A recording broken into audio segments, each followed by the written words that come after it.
বাংলার জমিনের দিকে তাকাইলে চোখ উঠবে। রাসূলুল্লাহ আপনাকে গালি দিছিল, আমরা আপনার পক্ষে ছিলাম, নাকি বলেন? তাছাড়া এখন ভারত যেহেতু আমরা যুদ্ধ করতে পারবো না, নাকি বলেন? কিন্তু একেবারে সংক্ষিপ্ত একটি কথা বলি, দেখবেন মানুষ এটা প্রবাদ বাক্য আছে যে কুকুরের লেজে যত ঘি মালিশ করা হোক না কেন, কুকুরের লেজ সোজা হয় না। এই ভারতের মোদী সরকার ও কুকুরের লেজের চাইতেও ভয়ঙ্কর, ওর লেজ সোজা হবে না। ও মুসলমানদের দিকে, বাংলাদেশের দিকে ও তাকিয়েছে, একের পর এক বলেছি তোমার হাত কেটে নেব, বাংলার জমিনের দিকে তাকাইলে চোখ উঠবে নেব। এরপরও লজ্জা হয় না, কুত্তার লেজ লেজ।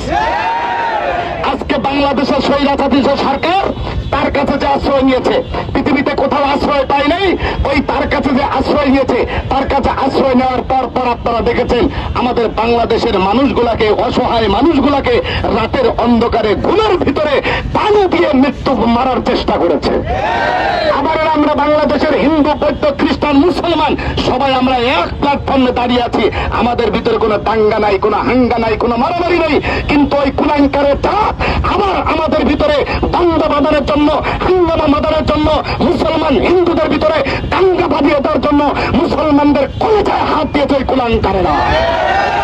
আমার আমরা স্পষ্ট ভাষায় জানিয়ে দিতে চাই, নবী করিম সাল্লাল্লাহু আলাইহি সাল্লামের ভালোবাসার জন্য নয়, নবী করিম সাল্লাল্লাহু আলাইহি সাল্লামের ইজ্জত বৃদ্ধি করার জন্য নয়, নবী করিম সাল্লাল্লাহু আলাইহি সাল্লামের সম্মান রক্ষার জন্য নয়, বাংলাদেশের নয়, সারা বিশ্বের কোটি কোটি মুসলমান আমার নবীর একটা প্রশ্নের জন্য জীবন দিতে পারে, রক্ত দিতে পারে, ঘর ছাড়তে পারে, বাড়ি ছাড়তে পারে। কথা বলেন ঠিক কিনা?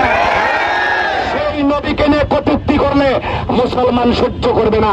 আমরা জানিয়ে দিতে চাই ভারত সরকারকে, যারা যদি তোমাদের কোন হাত, এই ভারতের মোদী কুলাঙ্কারের কোন হাত যদি এই বিতর্কিতর ভিতরে না থাকে, তাহলে অনতি বিলম্বে এদেরকে গ্রেফতার করে তোমার দেশের আইন অনুযায়ী এদেরকে বিচারের আওতায় আনো।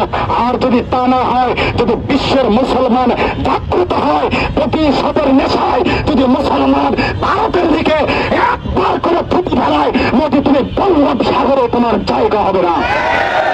আল্লাহ রাব্বুল আলামিন আপনাদেরকে কবুল করুক।